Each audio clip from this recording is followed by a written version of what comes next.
அனைவருக்கும் வணக்கம். இப்பொழுது பார்த்தீங்கன்னா தமிழகம் முழுவதும் மாணவர்கள் மத்தியில், இளைஞர்கள் மத்தியில் போதை கலாச்சாரம் தலை தூக்கி உள்ளது. இதற்கு முக்கிய காரணம் நான் என்ன சொல்லுவேன்னா, இங்கே இருக்கிற மாநில அரசாங்கம் தான்.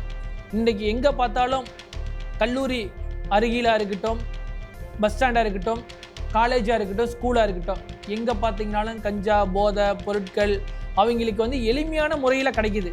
அது மட்டும் இல்லாமல் இந்த கலாச்சாரம் இப்படியே சென்று கொண்டு இருந்தால் அவங்களுக்கு வாரிசே இல்லாத சூழ்நிலை ஏற்படுவதற்கு மிக அபாயகரமான இருக்குது. ஆனால் இங்கே இருக்கும் அரசாங்கம் உடனடியாக இதில் தலையிட்டு, காவல்துறையும் தலையிட்டு இது போன்ற போதை கலாச்சாரத்தை உடனடியாக தடுக்க வேண்டும். குறிப்பாக மாணவர்கள் பெற்றோர்கள் மத்தியிலும் ஒரு விழிப்புணர்வை ஏற்படுத்தணும். இன்றைக்கி எல்லாத்திட்டையும் பார்த்தீங்கன்னா ஃபோன், ஆண்ட்ராய்டு ஃபோனு, செல்ஃபோனு. இன்றைக்கி பசங்க காலையில் தூங்கி எந்திரிச்சாங்கன்னா அப்பா அம்மா மூஞ்சியில் முழிக்கிறத விட்டு அந்த ஃபோன் கையில் தான் முழிக்கிறாங்க. அப்படி ஒரு கலாச்சாரம் ஆயிடுச்சு.